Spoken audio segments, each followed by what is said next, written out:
मौसम बहुत ही प्यारा, खूबसूरत, हल्की हल्की बूंदाबांदी। और बाकी आप देख रहे हैं कि किस तरह का माहौल है।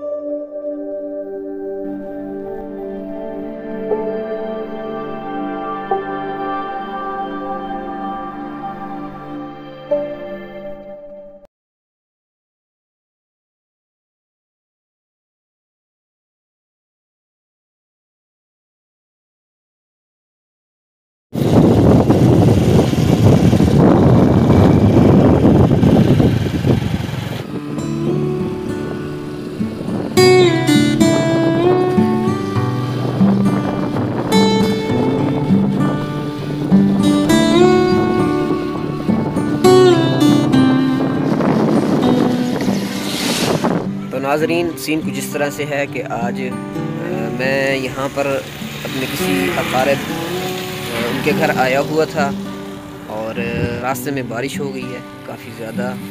अभी कुछ थमी है बारिश, कुछ कम हुई है। अपना सफ़र शुरू करते हैं। मौसम बहुत ही प्यारा, खूबसूरत, हल्की हल्की बूंदाबांदी। अपना सफ़र जो है शुरू करते हैं और आपको दिखाते हैं रास्ते के मनाज़िर। हमारे साथ रहिएगा। अस्सलाम वालेकुम।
दोस्तों, जैसा कि मैंने आपको पीछे दिखाया था, बारिश हो रही थी। इस वक्त मैं अलीपुर की हदूद में हूँ और आप ये देखिए मंज़र। मगरिब का वक़्त ग़ालिबन बिल्कुल करीब हो चुका है, लेकिन यहाँ बारिश बिल्कुल भी नहीं। पीछे मैंने आपको दिखाया जिस तरह मनाज़र थे बारिश के, हाँ बिल्कुल भी बारिश नहीं है। तो चलते हैं, करीब आ चुके हैं घर की तरफ।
फाइनली हम पहुंच चुके हैं जी अलीपुर। और इसी तरह आज का व्लॉग करते हैं ख़त्म यहीं पर। और आप अहबाब से एक दफ़ा फिर गुजारिश करता चलूँ कि जिन दोस्तों ने चैनल को सब्सक्राइब नहीं किया तो सब्सक्राइब करें और बेल आइकन को ज़रूर दबाएं, और इसी तरह वीडियो को लाइक और शेयर ज़रूर करें। वस्सलाम वरहमतुल्लाहि वबरकातुहू।